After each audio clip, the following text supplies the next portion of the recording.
If the surprise appearance of past Doctors and companions in The Power of the Doctor proved anything, it's that Doctor Who fans love a cameo. Indeed, many would argue that the best cameos involve actors we're already familiar with, in roles where we can instantly recognise them. But some cameos work more stealthily, disguising people we do know as people we don't, to the point where we might not notice them until a repeat viewing, if at all. And so, with that in mind, I'm Ellie with Who Culture, here with 10 Doctor Who cameos you definitely missed. Number 10. Sandy McDonald in The Unicorn and the Wasp.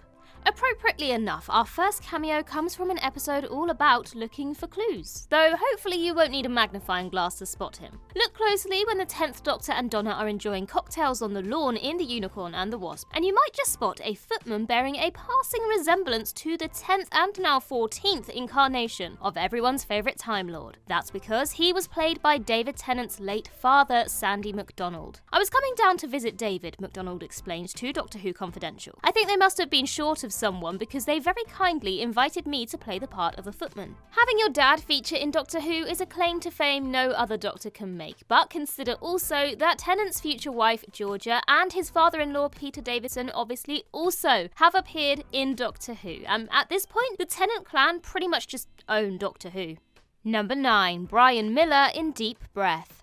From the father of a Doctor, we move to the husband of a companion. "Who frowned me this face?" the 12th Doctor asks a tramp in his debut story Deep Breath, a nod to Peter Capaldi's previous roles in the Whoniverse. But Capaldi isn't the only familiar face in this scene. In fact, the tramp's face had also featured in the Whoniverse before, in the 5th Doctor serial Snake Dance and in the Sarah Jane adventures in the story The Mad Woman in the Attic. The actor behind these characters, Brian Miller, also provided Dalek voices for Resurrection and Remembrance of the Daleks. Miller also has another significant connection to the show though. He was the husband of Elizabeth Sladen, who of course played the wonderful Sarah Jane Smith. A meeting between the 12th Doctor and Sarah Jane was sadly always off the cards, due to Sladen's untimely passing in 2011. But by having her widow appear in 12's debut story, the production team were at least able to nod to what could have been. Number 8. Nicholas Courtney in Silver Nemesis.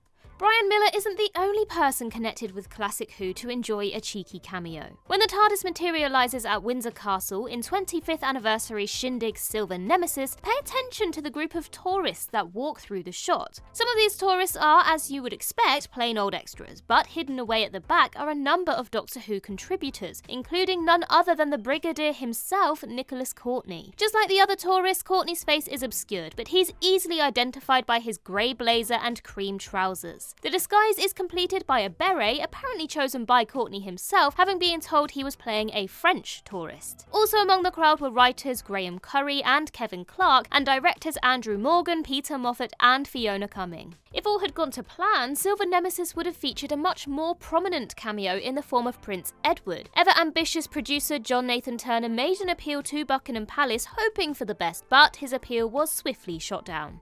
Number 7. Mark Gatiss in Victory of the Daleks. Over a period of 12 years, from 2005 to 2017, Mark Gatiss penned no less than 9 Doctor Who stories, and physically appeared in 3, as Richard Lazarus in The Lazarus Experiment, Gantok in The Wedding of River Song, and Archibald Hamish Lethbridge Stewart in Twice Upon a Time. But what you might not know is that Gatiss also provided the voice of World War II pilot Danny Boy in Victory of the Daleks, the only instance of him appearing in an episode that he had also written, and the first time in the show's history that a character had been written and performed by the same person. Gatiss had not written the part with himself in mind, but he was offered it late in the day by casting director Andy Pryor. He reprised the role in A Good Man Goes to War when Danny Boy returned to help take down Demon's Run. Now, it's hardly Gatiss's most significant contribution to the show, but nevertheless, it's a role he clearly relished playing. Number 6. Harley Bird in the Forest of the Night. Now, this entry is another voice you might recognise and is the youngest actor on this list. Harley Bird played inquisitive schoolgirl Ruby in Series 8's In the Forest of the Night. If you notice something familiar about her voice, specifically a similar cadence to that of a certain cartoon character, then you'd be onto something. That's because she was the voice of Peppa Pig between 2007 and 2020. Bird is one of 4 actors to have voiced the character over the years, and the longest serving. She was just 12 years old when she recorded her Doctor Who Who scenes roughly halfway through her stint as the animated piglet. Interestingly, she's also not the only actor to have starred in both shows. Peppa Pig's grandparents, Grandpa Pig and Granny Pig, have both been played by classic Who alums, specifically David Graham, who voiced the Daleks throughout the Hartnell era, and Frances White, Cassandra in the first Doctor serial The Mythmakers. So basically, Peppa Pig's grandparents are a 60s Dalek and a Greek high priestess. Now there's an idea for a Big Finish box set. Number 5. John Nathan Turner in Arc of Infinity. This is by far the hardest cameo on this list to spot, but persevere with that pause button and you'll find it eventually. The episode in question is part 4 of Arc of Infinity, towards the beginning. Here, the TARDIS lands in Amsterdam, and the 5th Doctor consults the directory inside a telephone booth. Pay close attention and you might just glimpse a man walking behind the booth in a brown sheepskin coat. That man is Doctor Who's stalwart, John Nathan Turner, the producer who oversaw the show from 1980 to its cancellation in 1989. Unlike the Silver Nemesis cameos, however, Nathan Turner's inclusion was nothing more than an accident. The filming in Amsterdam attracted lots of attention, with many shots ruined by people pointing at the camera. Consequently, John Nathan Turner had to act as a crowd marshal, which is how he ended up in the shot. Reportedly, on another occasion, an old woman started attacking him, believing him to be a thief. Sadly, this particular instance of crowd control wasn't committed to camera. Number 4. Greg James in Closing Time. Closing Time saw the return of James Corden as the 11th Doctor's one-time flatshare Craig Owens, and it also saw Auntie Mabel herself, Linda Barron, appear in a supporting role as shopworker Val. But Corden and Barron weren't the only stars to frequent the aisles of Sanderson and Granger. Pay attention when Craig is making a fool of himself in the ladies' wear section, and you'll catch a glimpse of Radio 1 DJ Greg James. James was left to invent his character from scratch, a task which he met with open arms, christening him Carlos and hinting at a complex backstory. However, his Doctor Who experience was also something of a logistical nightmare. Why? Well, Doctor Who is filmed in Cardiff, a 2-hour train ride from the Radio 1 studio in London. For James, this meant being whisked off to Cardiff as soon as his show had finished recording, then heading straight back to London the following morning to record his next show on very little sleep that afternoon. Now, that's the level of dedication that Doctor Who deserves. Number 3. Murray Gold in Voyage of the Damned. 2007 Christmas special Voyage of the Damned boasts one of Doctor Who's most impressive guest casts. Kylie Minogue, Jeffrey Palmer, Russell Tovey, Bernard Cribbins, Clive Swift, the list goes on and on. But look closely and you'll find another star hidden away on the decks of the Space Titanic. He only ever appears in the background, in the band playing guitar, and he doesn't look particularly notable. You might not even recognise his face, the moustache does help keep it disguised, but you'll definitely recognise his music. That's because this man is Doctor Who's former composer Murray Gold. Gold had contributed his musical talents to every modern Who episode up until that point, and Voyage of the Damned was no exception. Only this time he'd end up starring in the episode too. It was something of a departure for Gold, who admitted to Doctor Who Confidential that he found work as a supporting actor boring, and that he resented having to wear a fake moustache. Number 2. Dudley Simpson in the Talons of WENG-CHIANG.